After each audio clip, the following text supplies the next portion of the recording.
This is, unfortunately, she doesn't put her personal story into there. Yeah. This is kind of about story. Story is kind of all we've got. Now, I've got several good ones, but I mean good as in universal, timeless. But everything got so confused in Britain. This is actually the front of the Times. I should know the date. It's June the 28th, 2006. My father died on the 6th of June 2006. Right. That's not what the story is. Except I didn't even go to his funeral. I was too busy. I knew this was coming up. So yeah.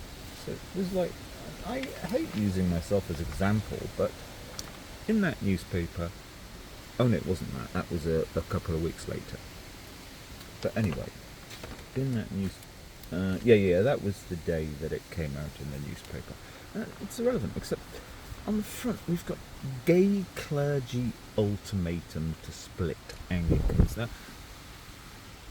I have no interest, and a lot of other people. I mean, in terms of utilitarianism, what happens in families is it's about 30, let's give them the benefit of the doubt, 25 times more important. In other words, families in Britain are just destroying themselves, and only 3.6%, is it 3.6 or 3.3% in the census of 2021 reported of preferring same-sex. Their business. It's a free world. It's been a free world for quite some time, right? You see, there you go. I get distracted onto. You see, all that matters for families.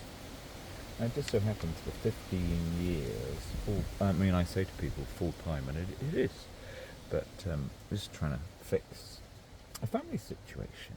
The time that you have to divert. Only a couple of days ago, somebody brought for me. I asked for some instant coffee, but anyway, back. I never buy it. I stopped all such dilettante behaviour 30 years ago. But it takes such a lot of time, and I figured a solution this morning because I don't have any kind of system for coffee filtering. I tried it with toilet paper first, but if I use a handkerchief, that works. I used a handkerchief to filter the coffee. You can't say to a British anymore, put aside your dilettante habits, because we have so many things that need sorting out properly. Anyway, none of my business. Why did I actually turn this on? I turned this on, yeah. In there is a message.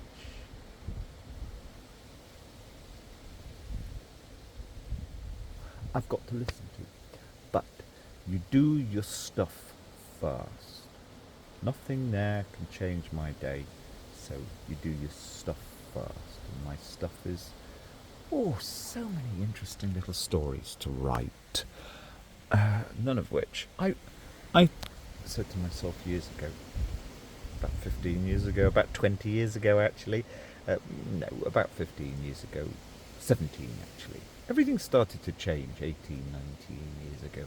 So living by, I actually hate to use this name, Hay on Wye, by 5 kilometres away always, or 10. I never meet anybody worth naming and shaming, and that's true. Never, never, never. If you put no names in, which is actually what that's about. Unfortunately, the way modern person is, you have to have tittle-tattle and a bit of perceived scandal. I mean, I saw through all this bullshit. I had a brother who spent time with an inadvertently famous teenager, and they would sit there every morning look at the, what did we call them then? The the news of the screws, but the shit newspapers, and I couldn't believe it. They thought they were so cool, but they were kind of addicted to read. They were like AC/DC fans and all right in that respect, but they would sit there. They get all those shitty Sunday papers, and it was just like a joke. Let's read all the shit. I'm lucky. My kind of cohort, different to my brothers, we would never lower ourselves. Anyway, but unfortunately that's the way society is, or became. Even they, what do you call those scandal sheets? Oh, I don't know, all of them, the Sun, all of that kind of stuff. Anyway, yeah, most important thing is you figure what's important for your day. Nothing in a phone. Well, in this, actually, I don't have any petrol, so there we go. Can't go anywhere. Don't have any money, having been ripped off as usual. Yeah, but it's about saving time, to keep your time and energy focused for what matters. Now that sounds pious and holier than thou. One day maybe I'll tell a story